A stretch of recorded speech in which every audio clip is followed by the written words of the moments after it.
Hello. Hello. So we just got back from Thursday night service and chilling, thinking that we should have a little discussion of our thoughts so far. We're on our second fast and feeling all right. This is our last great compline was tonight, which was a series of 4 services, Monday through Thursday. Friday's gonna be different. And That is kind of the cool thing is since we don't really have any familiarity with it, um, we get to be surprised mm-hmm, by both what's coming next as far as procedure mm-hmm. and duration. It's been nice because these have been like, and don't get me wrong, I like going to the church and everything. It's great, but you know, some of the liturgies, as anybody who's familiar with this church knows, these things can get kind of long. Well, the funny thing is how everybody stands, and I mean, I get that you're supposed to stand because you're honoring, you're honoring God. You're standing before God, and you're also not supposed to just get comfy and relax. Um, Also good. yeah, but it's funny that when we brought your dad, he's like, "No, I'll stand. I'm good," and it ended up being a 3-hour service. Hmm. Um, and it's hard to stand in one spot. You can walk around, and some people do, but I find it hard to just stand in one spot. Um, but anyway, something else that was revealed itself about the fasting, which was another good lesson in fasting, was that when the whole point of it, and what they talk about in a lot of the books that we were reading, was that you have to do it joyfully. And so one of the things that the Pharisees did, or the hypocrites, is that they would fast. And it's funny that we're telling you that we're fasting because you're really supposed to do it as a private thing. And everybody at this church does. And that's what the father was talking about with us when we sat with him, is that nobody really discusses it. Everybody just assumes that everybody's doing their best with it and giving up what they can for what works for them and their health. And um, But what the Pharisees had done is that they would go around telling everybody that they were fasting, and they wouldn't take care of themselves, so it was obvious that they were fasting. And that's hypocritical because the gift is not to the world. What does it say? Um, the gift is before you. You said it in the car. If you have outward expression of it and you're trying to milk it for the people around you, basically, then that's going to be your reward. Right, that's your reward. So thinking about fasting and being joyful and not being grumpy to people around you and still having a really good spirit about you. I feel like the lesson in that is that even through suffering, you you bear it and you make the world better even through your suffering, even through your pain. And you brought up a good point too, because you were saying there's people that are actually suffering, and this is nothing compared to that. But maybe this is to bring us closer to people who are, so that you can really feel what they're feeling and really get onto that level without having to, let's say, have a suffering moment, because it will come. You know. I don't like this "it will come" fatalistic nonsense. I mean, obviously it's going to come, but like to have to point that out. Well, to be able to prepare yourself to be joyful in the face of suffering, in real suffering.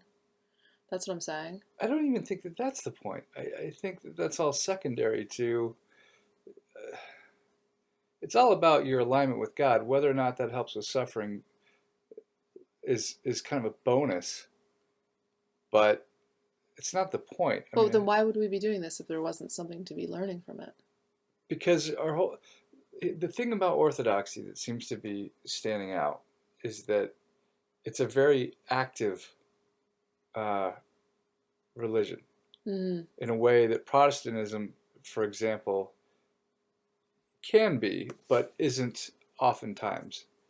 Yeah, like you And you kind of could just make the believe. argument that people in the church, in the Orthodox Church that grow up in it culturally, might be kind of the same way as, the people that don't really practice it. It's just what they are because they grew up with it.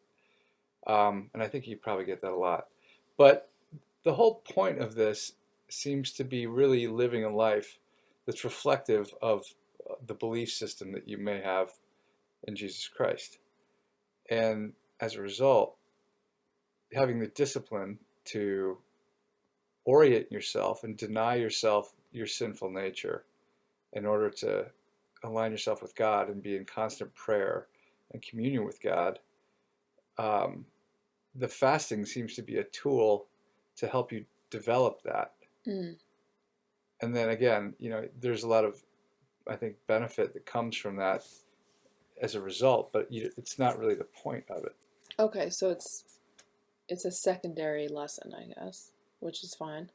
But yeah, I mean, if it gives you compassion for other people that are actually suffering because you realize just how silly you are with something as basic as not eating for a few days, then I don't know, the teacher will come in many ways. Well, you think about it when you're a healthy young kid, and I know that not every kid is healthy, but for the most part, you don't really start worrying about your health generally until you're kind of older. And I remember as a kid, when people would be suffering or going through illnesses, older people, or, when my grandparents were sick too, but not being able to relate to what they were dealing with. Like, I just felt very detached from them being sick. Well, that's just part of being a kid. Like, Well, you I don't have know enough that. consciousness to Well, I know, but I'm empathize. just saying, obviously they talk that the kids don't fast, obviously, and they kind of ramp up as they get to 12 or 13. They can start doing a few things, but I think part of it is to be able to relate to people. I don't know, am I missing something? I don't know. I'm not picking up on that Okay. because I don't see that as being like if you kind of get that out of it, then obviously no harm, no foul. That's fine. Hmm. But again, I don't think that's the essential Right. Okay. idea of it. Yeah. That's a Because lesson that you're I just feel not like eating learning. food for 3 days. So what? Like, I mean, do you think that that's going to give you some sort of understanding of somebody who's going through advanced cancer? No, it's not going to give me exactly it. It's just going to be a glimpse of, you know, right. I know I'm not saying that you know exactly what they feel. I don't know. I mean, I'm glad if you're getting things out of it. I just don't. I Okay. don't. I don't relate to that personally. The way that you're describing what you're describing. Yeah. Sorry, I'm supposed to be saying yes but I can't. That's okay. Um, I don't know. I So could have my own lessons. so the father had a bunch of. Um, this is tricky because on tomorrow night we have a question and answer period, Yeah. and that's a tricky one because we could, I think, easily monopolize the entire discussion and turn it into a one-on-one with us and him. Yeah. Um, Which I feel that everybody's expecting I don't. that. Well, maybe. I mean, I'm sure that I don't know. They're seeking just as much. I think Well, everybody yeah, I else. mean, Do you ever get the feeling that it's just two big families that we're sharing yeah, this I do. church Because with? everything I hear, somebody's that's my kid, and oh yeah, well that's my daughter-in-law, and That's my that's mother. what yeah, that's and it's like, wait a minute, are Who? you so you're all cousins, and then is this just two two lineages? No, there's more than I two really families, love the but people there. They're so great. yeah, they really are. So the woman next to me, that was sitting next to me on that little bench, um, when we were sitting down, and then everybody got up during one of the prayers, and I was adjusting the candle in my hand or something, or I was about to stand up, but I didn't stand up right away. And she leans over and she says, "This is one that we always stand up for," because she wanted to tell me so that I knew, that there are specific ones that you have to always stand up for, and there's some where it's okay if you sit down, but One's meaning parts of the parts of the service, right. specific prayers. And so then she felt bad, and then she said, "I'm sorry, was that rude? I just wanted you to know because Then she like whispered this whole thing, and she said, I wasn't telling you that. I feel So bad. what kind of Um, comes to mind though is that since we don't really have any idea about the processes of when you cross yourself or when you stand or when you sit, because there are some benches. I mean, you're generally standing, but especially during the liturgies. yeah, Um, but just like where you can stand if you're in someone's way, or when you things come you. in, crossing yourself and then leaving, crossing yourself and then going in front of another thing of Jesus and crossing yourself and then this thing of Mother Mary. There's so many mechanics Right. of it that we just have no idea about. So it's a lot of just kind of monkey see, monkey do. We just watch people, Yeah. and then we start to do what they do, and then you notice the patterns Mm-hmm. of what they do, and so you have kind of an idea of what they do, and but you don't really necessarily know everything why. Yeah. I mean, at this point, I think I'm starting to get an idea of the icons, how the perception is that these saints they were great men, and I don't know And if I should. women. There were women saints too. Yeah, but what do you? Anyway, not even relevant really. Um, I'm undermining my own comment because I'm starting to want to go into some details about a few things. But the icons make sense because they were living people that were really good in their faith and really wise. And I understand that you have that up there and you can use them as intercessors.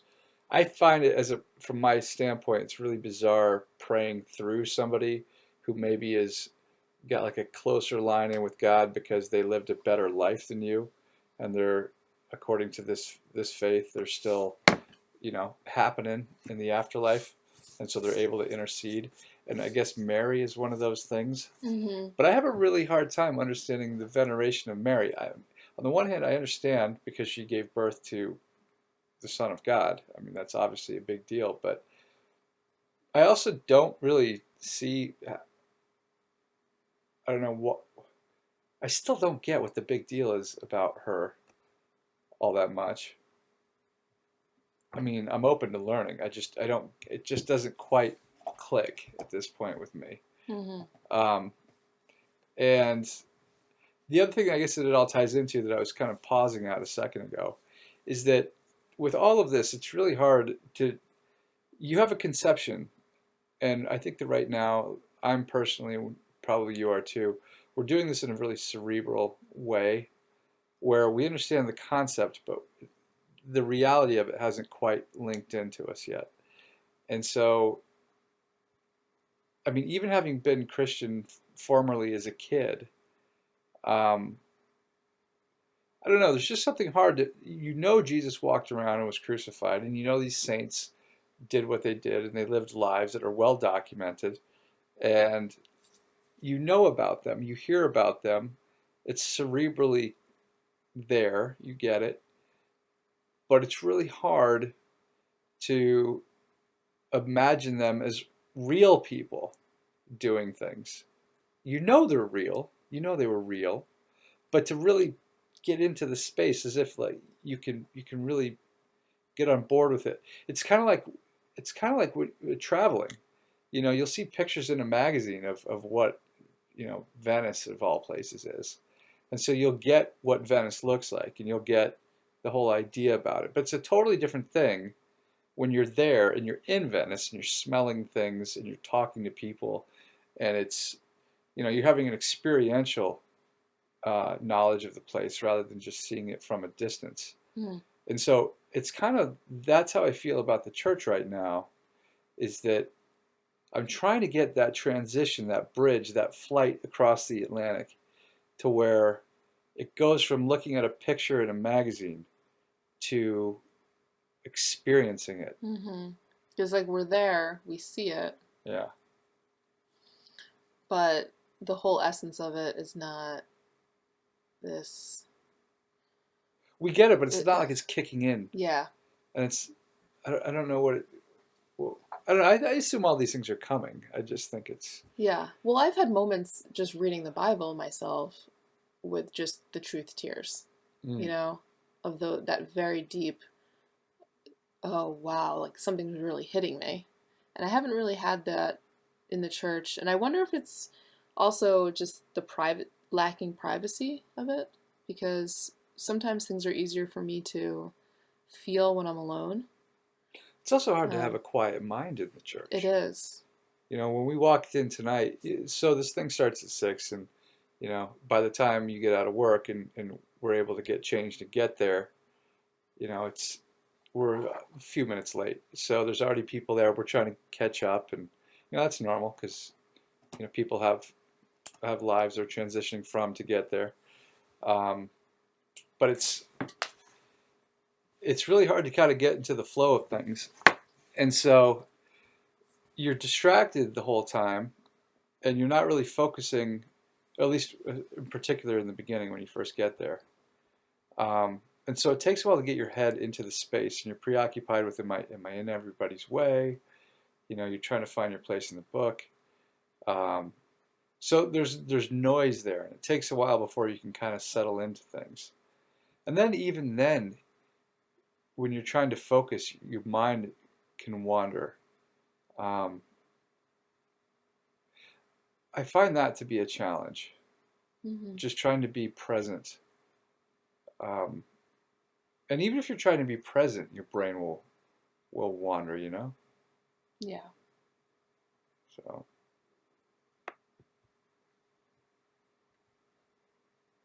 we done? I don't know. What was the point that you were trying to make about like all of the things that you're seeing and you just don't get? I mean, I get why Mary would be venerated because, I don't. I just feel like there's and I God actually and then like there's that. people. I feel like we're all people. I feel like all the veneration should go to God. I don't know. It's maybe this is just the Protestant Well, I upbringing think in that me. it's why would God have chosen her? Well, I don't know, but I don't see how just because you. I mean, and this might sound really stupid to somebody that's Orthodox or even Catholic, but I don't understand why you would venerate somebody just because they're the vehicle to carry and give birth to. It sounds ridiculous saying it. I don't know why you would venerate somebody for just simply being the person that gave birth to God. All right, okay, I get it a little bit. But, still, though, they are a person. And I don't know, it just, I guess you could revere her for that role.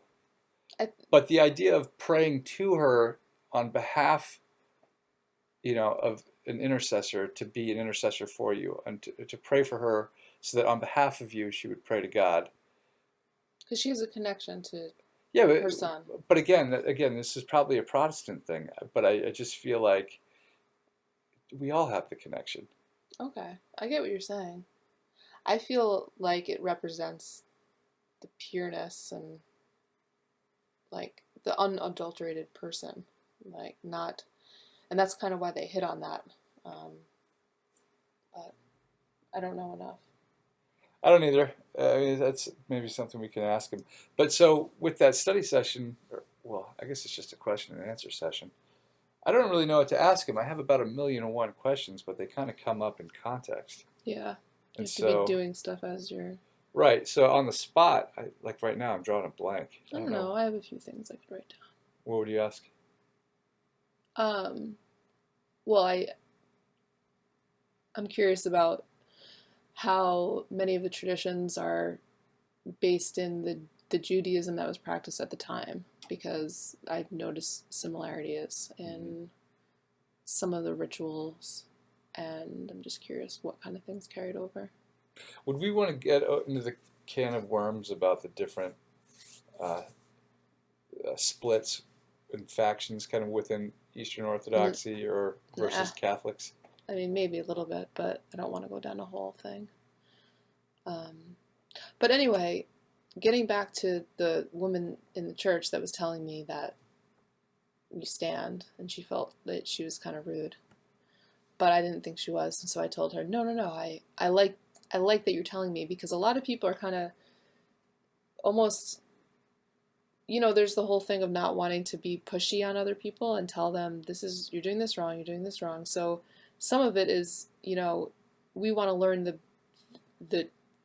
the nature of what it is to be practicing orthodoxy, but on the other hand, they don't want to say that we must be doing these things, because to some degree you know, you also practice it how you want. And so, you know, one of the things she told me after, because I was crossing my legs, and she said, "Oh, you don't actually," because I invited her to tell me more things because she didn't want to be pushy, but and then she said, "Okay, well, you also technically don't cross your legs because, um, you know, she was whispering this to me, that she thinks that it's so that we all sit the same, that there's not a difference in how men and women sit." And I don't know if that's exactly, she said she's not sure.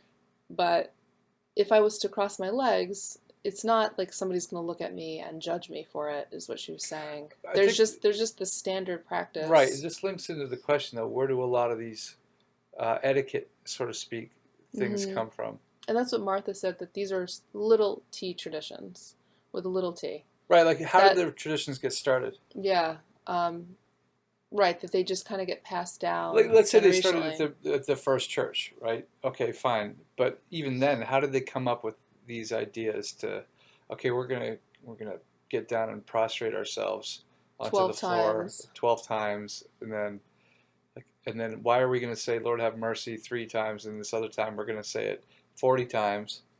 Like, what? How do you come up with that number? And then Yeah, when did these how things does it just decide to be? become ritual? Yeah, Yeah. yeah. That's a good question because it's not that it says it in the Bible to, you must say this 40 times.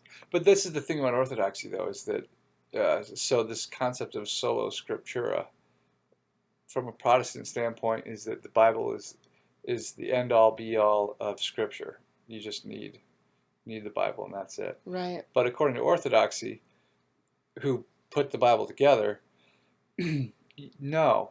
I mean, there's a lot more than just the Bible. It's not an exhaustive piece on everything. Right, that there were tons of other manuscripts and writings at the time Well, I that, don't even know if it was writings or if it's just passed down, verbally. right, that there were other traditions that were Yeah. part of the body of the church, the original church. But yeah, And then it's funny how also I mean, kind of back to the whole divisions within the church.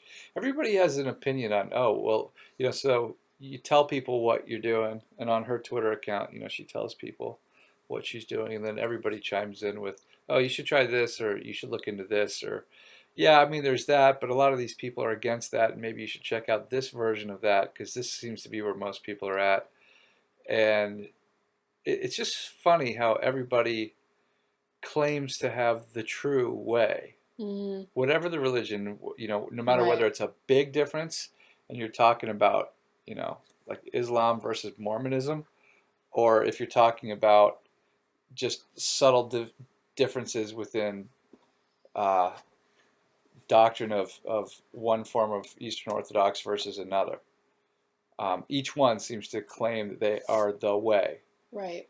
And so I guess, really, if that's kind of the appeal of the most original of the Orthodox churches. If you can get somebody that's as close to the initial church as Mm-hmm. possible, I mean, that kind of helps if you're going to choose Christianity as the faith that you believe in. It seems like to go to as original as a church as you can get, that's as true to that as you can find. Right, so this is a church of the genuine Orthodox They're of also known as America. Old Calendar Right. Orthodox. Which somebody on Twitter commented that, wouldn't you want to, was this on Twitter? I don't know. I think it was. Um, that wouldn't you want to be, these people that you're going to are not part of the body of Orthodoxy. Um, That guy was they, really cool. He was commenting with somebody, and it was I liked how their discussion went, kind of touching on it. okay. Um, but, oh, okay, yeah, I remember that. But you brought up a good point, which was that sometimes it's okay to be the one that's the schism, because if you're sticking to something that's, you know, not following along with this progressivism or whatever the new changes are that are being made, sometimes that's actually the way. And so the way that you made the analogy before with the EU and the expansion of the EU and this power over all of these countries and the jurisdiction that falls in the hands of these upper echelon people, and how Brexit is basically taking back autonomy and sticking true to the values of the country originally. That's what they want to do. So this is kind of Rather than being, governed by something that really isn't uh, resonant with, if we're using England as an example, yeah, like the EU does not resonate with traditional England. right. It's a a trade union that is more and more trying to tell Mm-hmm. everybody how to govern their own countries, from the authority of unelected bureaucrats, Right. So to in get Brussels. back to original England, it seems that they are saying we have to leave. So we're going to have this schism. Right, And and the people that support the EU are going to be like, well, everybody thinks this is good, and you're going to create a disaster because right. you're wrong. And don't you want to be united with everybody and Right, kumbaya with all of the other right. countries? In England, at least a lot of people in England are saying, no, actually, we don't. We want to be autonomous. We want to stick with our values. We want to stick with what we are originally as a nation. We don't want to kind of slowly mold ourselves into this global unity where we lose our sovereignty to Brussels, Right.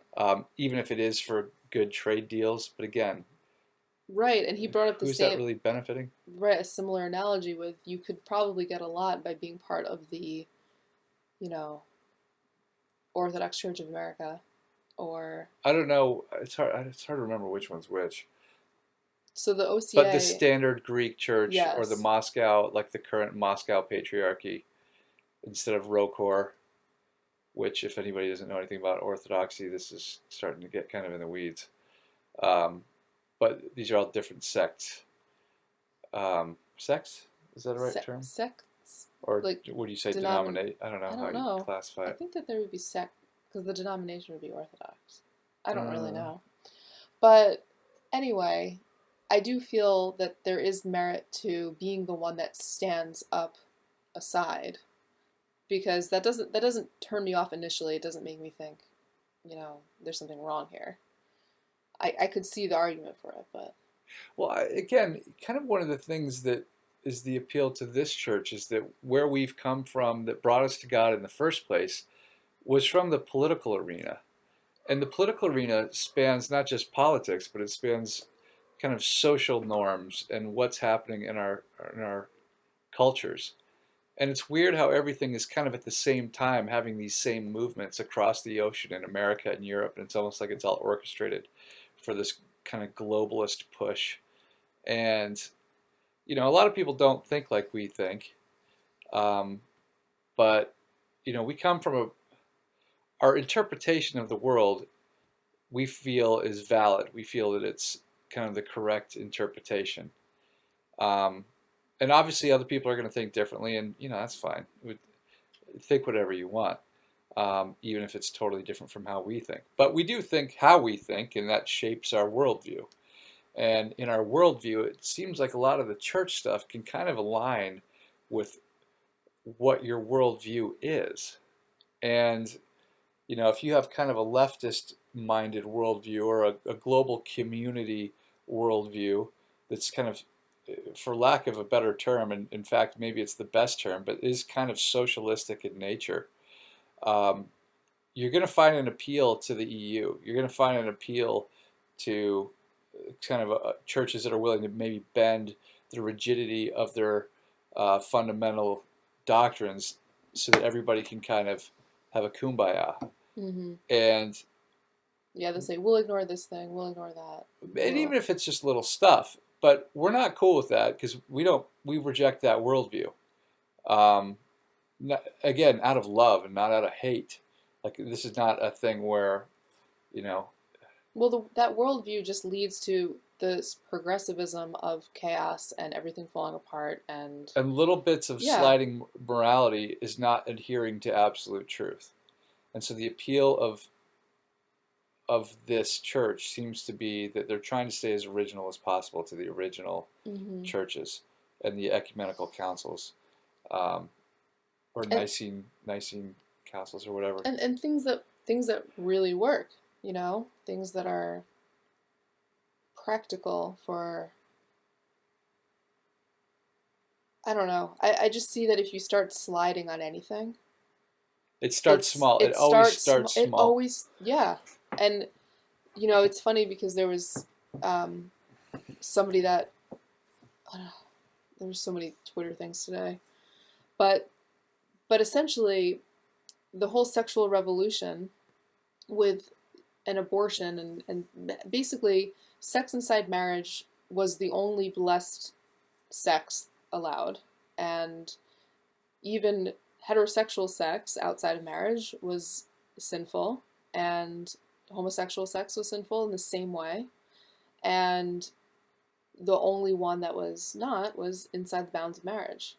And once we started having birth control and the sexual revolution and abortion, and It snowballs to where you yeah, have people in the streets just wearing like almost nothing and performing sex acts, and tranny kids, and drag queen story hour, and all this horse shit. Pardon me. That it starts small, but the forces that are behind that, which we believe to be spiritual at this mm-hmm. point, are unrelenting. And they push and they push, and every time you give an inch, they will take as much as they Well, can. because the little inch, the first inch, sounds totally fine. People say, and somebody commented and said, well, if people are in a long-term relationship and they're not married, I don't see anything wrong with it. The people are committed to each other. And so then my argument would be the same thing, that that's one of the inches, that it sounds fine, it sounds great, and it sounds like it'll work out and everything will be fine. And there's a reason why the first inch sounds fine. Because it's And little. It's it, not a big right, deal. right. And then the next one compared to that one then sounds fine. To the original one, Yeah, you're just maybe it jumping didn't. through hoops. A little Yeah, a bit bigger little hoop, bit, a little bit little. bigger hoop. It's like a sales thing. Right. It's that same exact thing that they talk about with the game. And, Right. but You were biblically saying like you though, get her to jump through a little hoop. sure. But biblically though, it's the second you start going away from what God wants, like, you might get along for a while, but it, it's going to start immediately producing bad outcomes. Mm-hmm. Because if you're not living in an alignment with God, you're living in an alignment with ego and self, and that never produces good outcomes. I mean, it just doesn't. I mean, that's the whole point of religion, and kind of trying to align with God and absolute truth over that sliding scale of relative morality, because there's no end to the relative morality. So there's a starting point, and that starting point is taking a step away from God. It's biting the apple. It's the gluttony in the garden where you want your food, Mm-hmm. and then next thing you know, it just never ends. Tranny kids, Mm-hmm. drag queen story hour. That's so you.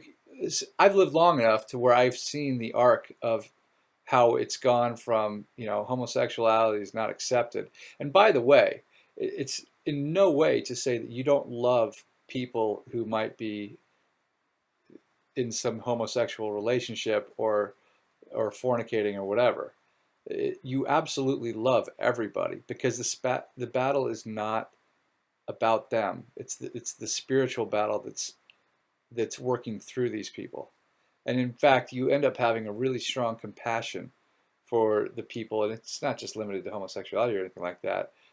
All kinds of people, just people that are enraged, or people that are, so far, I don't know. You just see the spiritual manipulation, and it's really, you feel bad for them because they're people like you, and all of us in our own lives have been completely influenced by these same forces at some point or another, or often. And will be again. Right. So, when it comes to something specific like homosexuality, it's not about the individual and hating them. It's just saying that this is something that ends up being very destructive to the family unit, the fabric of society, because it's a subversive thing ultimately. Like that guy right there might be just doing his thing, and it might be between him and God, but collectively it snowballs and it keeps progressing, and it starts to tear away the fabric of society and the things that functioning society, a non entropic society is based upon. And so again, we've seen that start where homosexuality as a concept was rejected, and then it got a little bit accepted, and then it's just like, oh, we just want to get, civil unions so we can get the same benefits, okay. And now we have Then to it became tell, we want to get, actually married in front of the church, and then it just keeps and then, going. well, then it became, now we have to tell children about this and make sure that they know to pick their sexuality and Yeah, it's that just they're got, exploring it. and it's not ending, and now anybody that wants to just have a traditional family, somehow they're fascists because they believe in family values and standing up for the thing that's been the norm throughout all of human history, and they're redefining everything, and they're not letting you say anything against it. Like in England, you can't say anything in England against homosexuality or anything like that because it's hate speech, so to speak. I don't know what they call it over there, but you're not allowed to say stuff. They don't have freedom of speech. And so you're legislated from speaking truth, and you start living in the upside down where speaking the truth is illegal. And so we're seeing this progression. And I'm seeing it in my lifetime. And I've Mm-hmm. seen the beginning of it, and I've seen where we're at now, and I don't see any reason for this to slow down or stop. Mm-hmm. Because what is stopping it? How I did don't that know. tie in with where we were starting out with this? Well, just that if you give an inch on anything, Right. because So it's we've seen the progression now, right. But and back to the church, though. well, because even when I was younger, it's, and I have love for people who are going through anything, or everything's between them and God, honestly. But I've seen the progression of just, okay, we're going to accept you. And then now it's, as you said, it's marriage, and then it's adopting children, and then now children are growing up without either a And it's mother or a promoted, and it's father, like, or oh yeah, it's promoted with yeah. children now, and now children are, talking about their sexuality and All then right. talking So about we're their beating a sex, dead and horse, but right, that's what it is. So when it comes to the church, to bring this full circle, it, trying to get something that's the bottom line is, if you're dealing with absolute truth, if you're looking for God, God does not ever change. God does not bend to the will of man or social construct, whether it's the year 1850 or 1960 or 2020. It's not going to change. And so when you see religion kind of slowly trying to change a little bit to be more inclusive of, or to reach out to people in whatever modern era we happen to be in at the time that the church is trying to do that, you get these little compromises. And these little compromises, and this is why I think it's important for the church to hold fast to things that are originalist, is because they know where it's going to lead. well, um, just So, some do. one thing that you were saying, I do think that the church should be accepting of every person, but not accepting of all the sins that they want to have be graciously I don't know any embraced. church that doesn't do that, Right. Other without than, flagrantly embracing and it. that's what we, when we were talking on the first day that we went to the church, the one guy who's the I don't know, he cuts the wood. What do they The call him? warden. The warden. He was talking, he said, this church is real. Everybody's real with their sins. We all have a lot of stuff that we bring here, but we're open about what we're working on, and it's real. And, I don't know what he's talking about, what sins people have and what they're dealing with, but if you want your sin to be, accepted and part of your life, if I went in there and said, I want to have sex outside of marriage, and you better accept me because this is my sexual urge, then, they shouldn't say that's okay. They should say, well, here's why this isn't good for you, and here's why it's not good for, You don't you know, compromise the absolute truth to make somebody feel better. right. And for them to accept me as part of the church and as the body of somebody working on it, I would have to come in and say, I'm working on not having sex outside of marriage, and I'm working on having the strength to do that. So I'd have to also be bringing my own work towards that goal of aligning with God, because we have to change. It's not that they have to change. And that's a big red flag with any church, is if they're like, once you get, gay pastors, or in my interpretation and thought process, um, women, I guess, that would take the place of a deacon or a father or something like that. Right, women teaching men and things like that. Yeah, I mean, and again, this is where we're probably going to lose a lot of people, but we, I think we both agree that there seems to be a natural order that is a functional natural order, kind of that comes down to your anti-feminism stuff that you get onto on Twitter, which is, you know, it's not a lack of love for women, but it's like this way works better. We want to have kids oftentimes, and a lot of this career thing has actually just been, in many ways, just a total brainwashing. Right.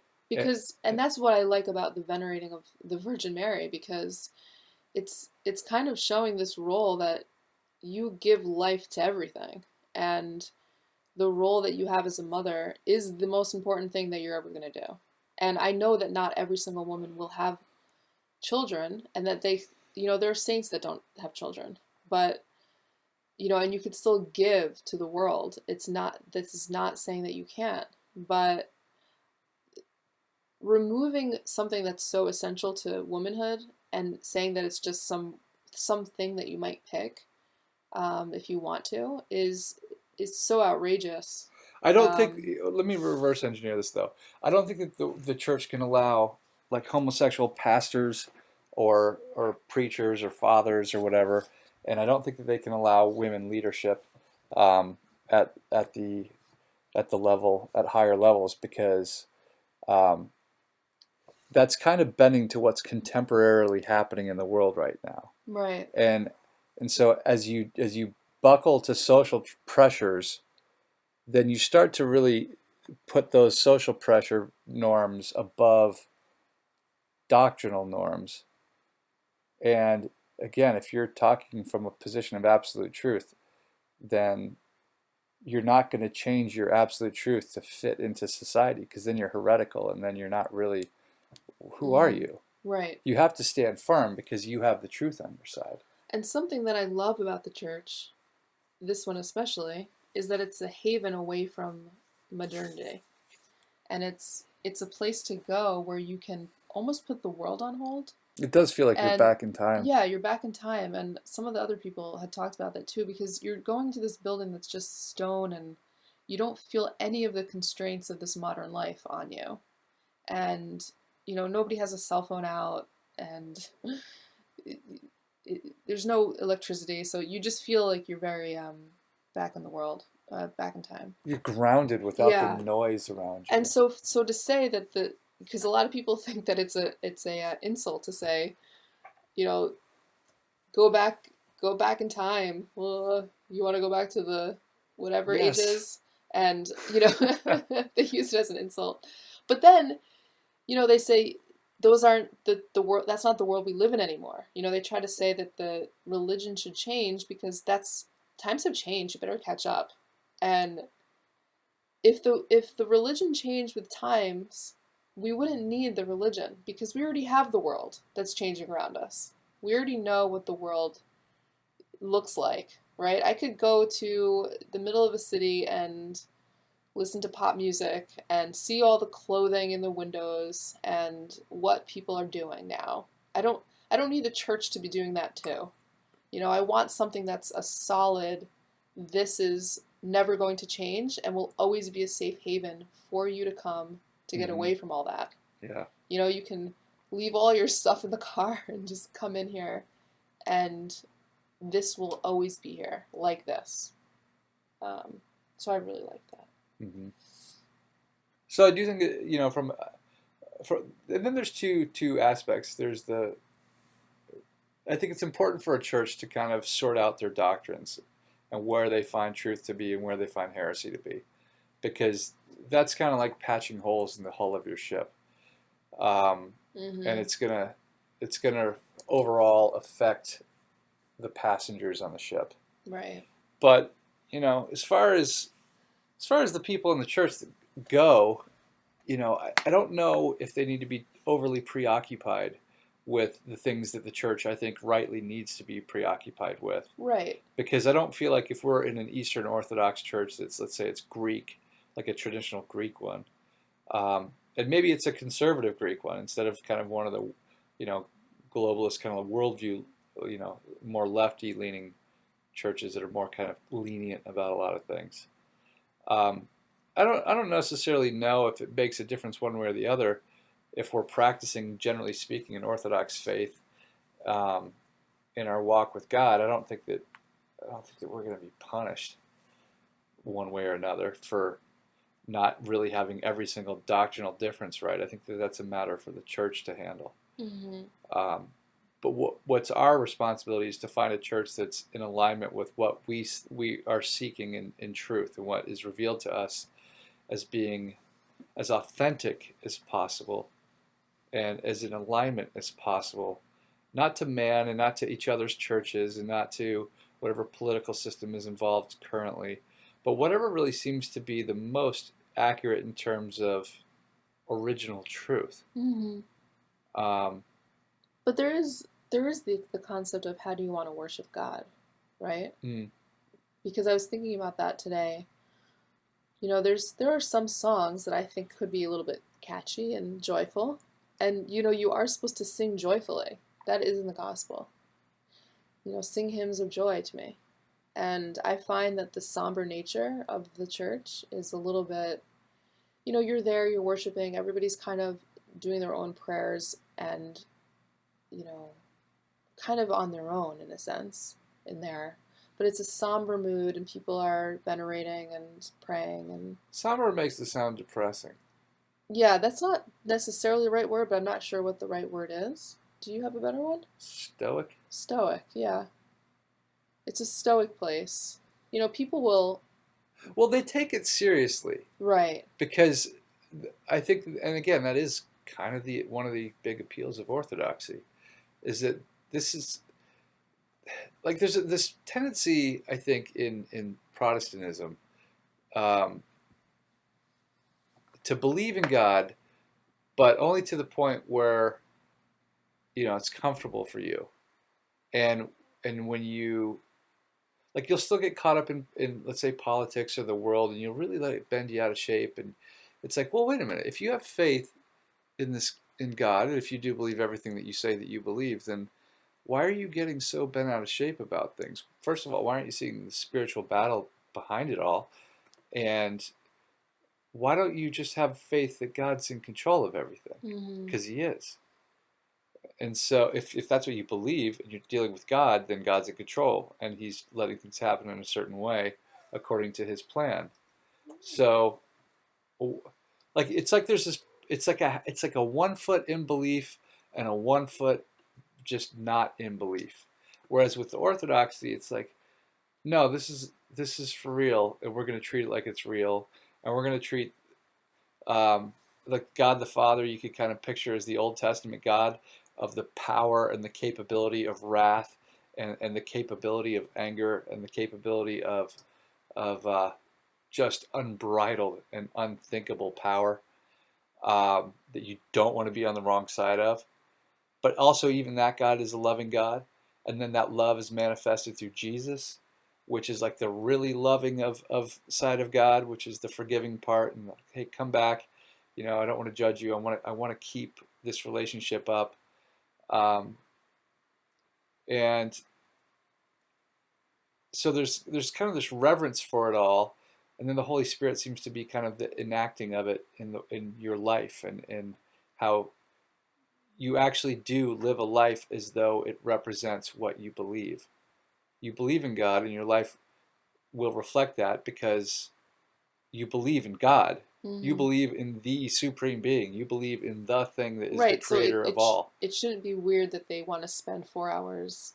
Yeah. Um, Why would you spend 4 hours in church with the supreme being? right. And so the woman who runs the choir, she said something like, "You guys are really troopers, coming and already starting out at these long services, and they're really sweet." And we kind of said, "Oh yeah, it's really nice." And she said, "But you really can't get into it until about an hour in. I mean, that's when you really start to feel it and pray."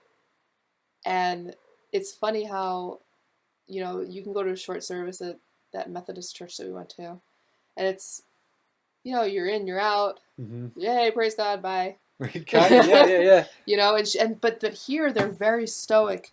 They have very really deep prayer session and feeling with everything that they're experiencing, which I like. And I do like that there's this quietness that I could just stand there and I feel like I'm alone, and I hear the booming voice of the Father and the choir and the candles around me, and I do feel that I can really feel it rather than just sitting in a pew with a bunch of people and you're all kind of looking at your cell phones and whatever.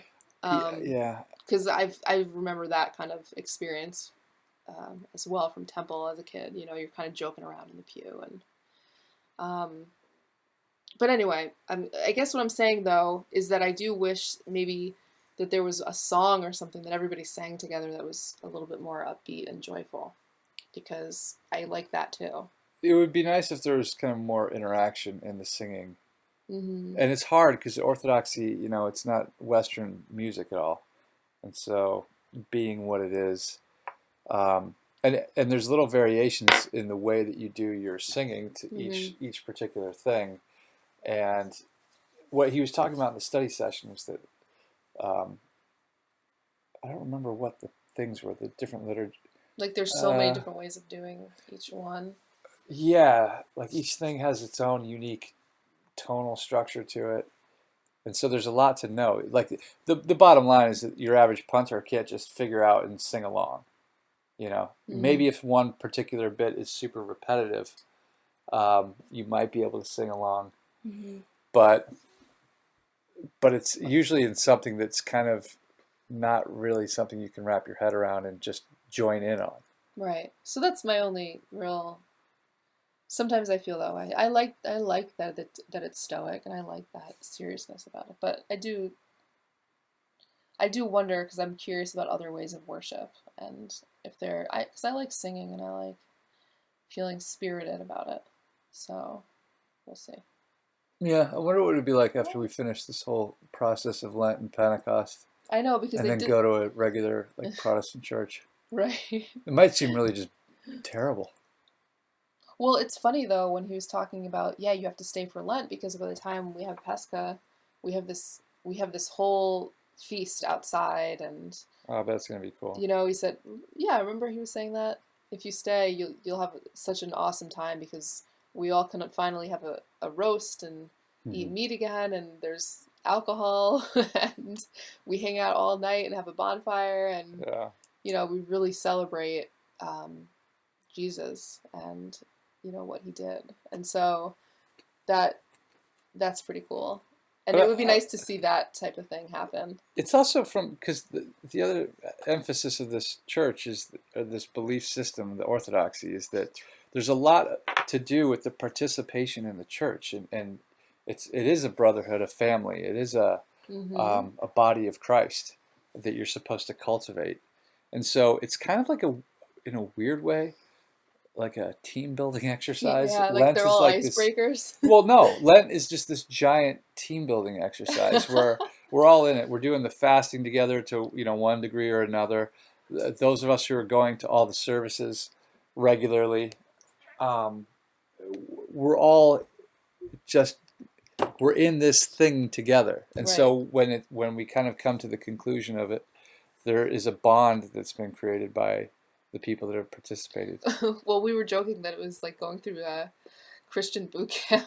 It's Navy SEALs. Yeah, like we're going The, through the boot camp together. it's not just boot camp. Like Orthodoxy is like going into buds. You're doing Navy SEALs boot camp. It's not just regular boot camp. Right. So these are the people. It would be funny though if we had started at the same time with other people, because then it would be you know, yeah, I'll never forget you because we did this together. We started Lent together. I mean, not like you're climbing Everest in flip No, flops no, or no, anything, no, but no, no. I'm yeah. just joking. But yeah, so I don't know. I'm really interested to see kind of how all this stuff plays out Yeah. because that big hurdle is the experiential versus the conceptual, and I'm really tired of everything being conceptual, and I want to get to a place where it's like, and I don't mean emotional. I don't mean like I feel it and I have these feelings. I mean that can be good, but that can also be really misleading, and it can also be really distracting. I want something that's experiential, and not just cerebral and not just emotional. Right, because you don't get it until you experience it. Yeah, You know, you can understand things on a cerebral level, but yeah. experiencing yourself, it's like, look, you just got it. You got to go. Yeah, I don't You think we're know? going to get that until we just kind of really let it do its thing. Right. So,